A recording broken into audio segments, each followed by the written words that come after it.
and I believe he's on the phone right now, and we might be simulcasting.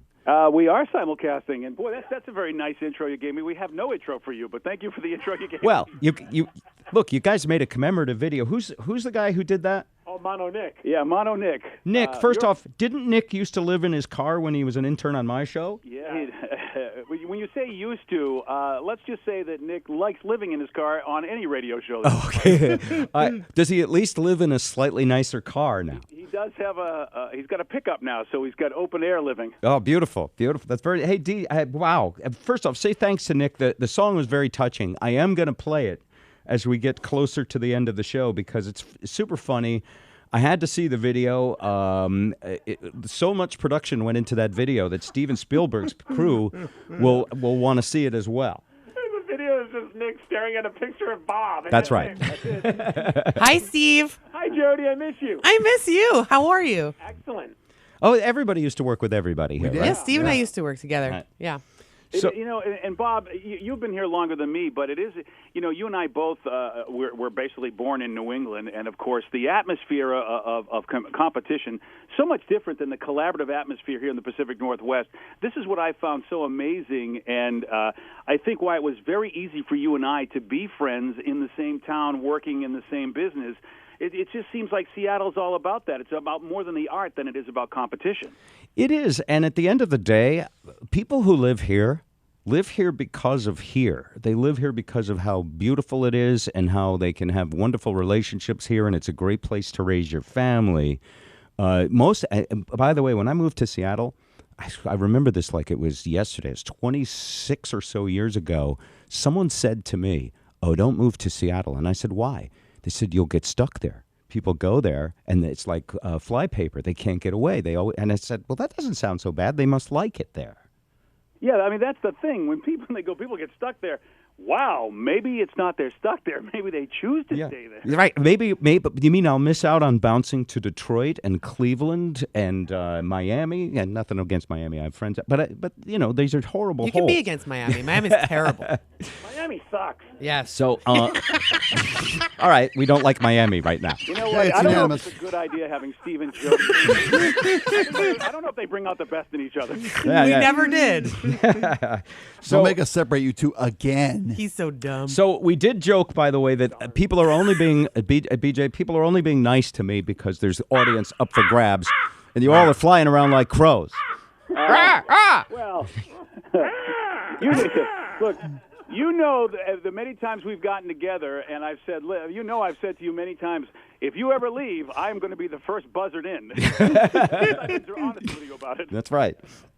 So and for me, Bob, as you said, and a lot of people, don't know it as well, but you and I became such good friends. Almost, I would say, pretty much 25 to 27 years ago when we met at a convention. That's right. And you have been an amazing supporter of me. People, they just don't know that I would not have anything in this business if not for you sticking your neck out multiple times when people said you were crazy to think that, you would even say you knew me, let alone advocate for me. And, I can't ever thank you and your family, who has been great to me, enough, which is why this is a sad time for me, because I told everybody, I just can't imagine our business being without you. I mean, Seattle doesn't... When a city has a great talent like you and Dave Ross, when they've got people like that, they don't realize they're national treasures as well because, well, you're in their town. It's their town. They don't know your reach beyond Seattle. But our business is just not going to be the same without you. That's all you got? Why don't you say something nice to the guy? He's retiring, BJ. Dude. Actually, people always say that I interrupt. I would like to point out I was not interrupting that That's at all. weird. Yeah. Let that go on and on. Why interrupt somebody when they're saying you're a good dude? There's no reason. That's very kind of you, BJ. It goes both ways, folks. I early on, very much into production, into being a good, gracious host. And when I met BJ, he said, "How come you're so nice all the time?" He said, "People really like you to, because he would listen to me and he would say, I was always trying to make sure everybody agreed on everything. And he said, people want a little tension. And he apparently had extra tension Sure did. that he could pass some of it on to me. Yeah. And I noticed that not only he had so much tension, it got him fired everywhere he went. So true. So I said, if I could take 20 to 30% of that, feistiness from you, and we really were a great couple, you and I miss the sex. Well, and I will tell you, and the feeling is mutual. And on the other side of it, I was good at tension, and you told me, tension that you do is good on air, but when you have tension off air and everybody hates you in the hallways, that's not a good thing either.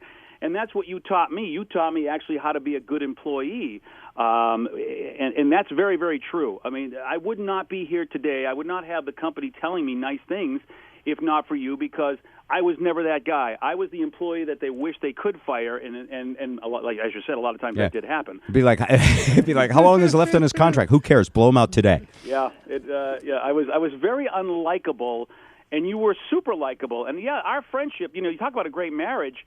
It was opposites attract, and I believe we made each other so much better, or at least I know you made me better. I think you were great long before I came along, so I know you made me better. All right, so hey, listen, people keep asking me, like, what are you really going to do? I got to say a couple of things. First off, in the song, it says I'm retiring. I said this to my boss before it happened. I said, Keith, I'm saying I'm stepping aside from this microphone. I'm concluding this 25-year project, and everybody's going to say I'm retiring, even though I'm not retiring. And so, and sure enough, every paper headline, retire. And so now it's going to make that little bee shop and lemonade stand and podcast I'm doing look like nobody's going to pay attention to. That's weird, because normally lots of people would pay attention to Of course, bee shop and a lemonade stand. But I did want to say just officially that I'm not retiring. In fact, I was thinking the other day, I really am, like, someone came up to me and said, is this whole thing a radio stunt, and Monday the show will be back on and everything will be exactly the same? And it'll be like, ha-ha. Oh, like a going out of business sale. Yeah, because you know those rug places that used to go out of business? For 19 My wife years. would say, we have to get in there. Sunday is the last day. And then the following week, the rug store would be open and they'd have a new going out of business date. And I thought, that's a great idea. It's a fantastic idea. And we're getting a huge free ad right now. And we'll be back next on Monday. our old station. But no. Now, Bob, listen. Here's the real thing. When the opportunity came up to have you on the show today, and I didn't want to push it on you, because I know that we work for companies. Companies have their own rules and regulations about what goes on. But I will tell you this: even though you have me on your airwaves, and I'm glad that you do, but that wasn't the necessary thing. I wanted you here because I'm a real big believer in what somebody has done for a radio station, and KISW is a great station, and one of the reasons why it is because of you and your legacy. You created some great radio to this station that added to its great history, and both of you and I both grew up in a town that had a great rock station like KISW in the Boston area, and we know what those personalities meant to that station.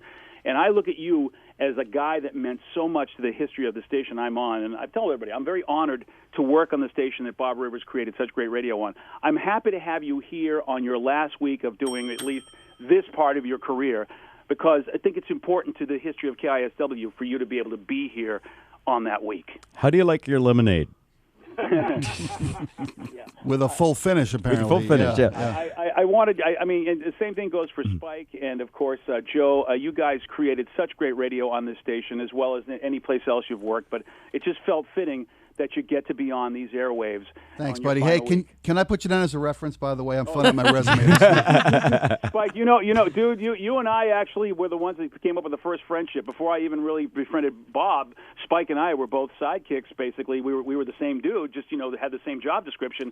And, Spike, I got a lot of love for you, too, man. You know what? You're one of the best in our biz, brother. All right. Thank you, brother. And hey, how about a shout-out to our audiences? The people listening are really what make a show. We have ratings services, and they measure numbers. They just measure numbers. They don't measure the quality of the people. They don't measure how caring they are. They don't measure what they do, charitably. They don't measure how they think and how they love. But I happen to believe that we have the kind of audiences that are treasures to our advertisers, got to thank our sponsors too, because they're the kind of audiences that respond and care, and you have that, BJ, too. And a lot of, there's a lot of stuff out there that people, might be driving by listening to, but you're right. When something makes a difference in someone's life, it's a privilege. It's actually a real honor. So thank you, my friend. Yeah, my pleasure, bro. And you look, we could stay on for hours doing this. Both of our bosses would be very upset if we did that, I'll need a shower.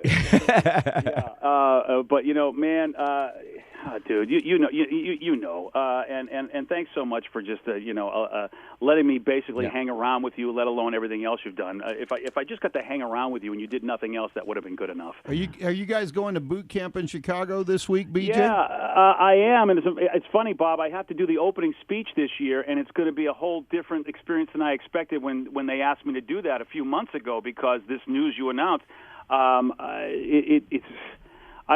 glad I'm going to do the opening speech, because I'm the one that probably knows you, I would imagine, the best out of anybody that goes to those conventions outside of the folks you work with. And believe me, man, that's going to be tough. Well, here's the thing. If you just play that video to open it, it'll set the tone. Yeah, that'll do the trick. and can I send some air checks with you, BJ? I can't be there, but I could use somebody to pass out some air checks for me. Yeah, Spike and Joe have resumes and air checks. Buddy, whatever you need. All right. One of my favorite morning show convention experiences was hanging out with Joe when we went and saw Green Day. Oh, that was awesome, wasn't it, in Nashville? I got really drunk and I was a little too touchy-feely on you, but I really had a good time. Oh, that was a blast. My favorite was filming that between you two, and the video's for sale. All right. BJ Shea, longtime friend, good guy. Thank you so much, BJ. I really appreciate all your words, actually, and totally on a very serious note. All the best to you, sir. And right back at you. And listen, I'll always give you a good advertising deal for your lemonade stand. You know that. I'm not counting on that. I hope to be a guest. Hey, Steve better take my call. Hi, BJ Shea here for a mouthful of sour. Chase it with some of Bob's honey, ladies and gentlemen. All right. Take care, my friend. Take care. Talk to you soon. Bye, Steve. All right. Bye, guys. That was nice. Very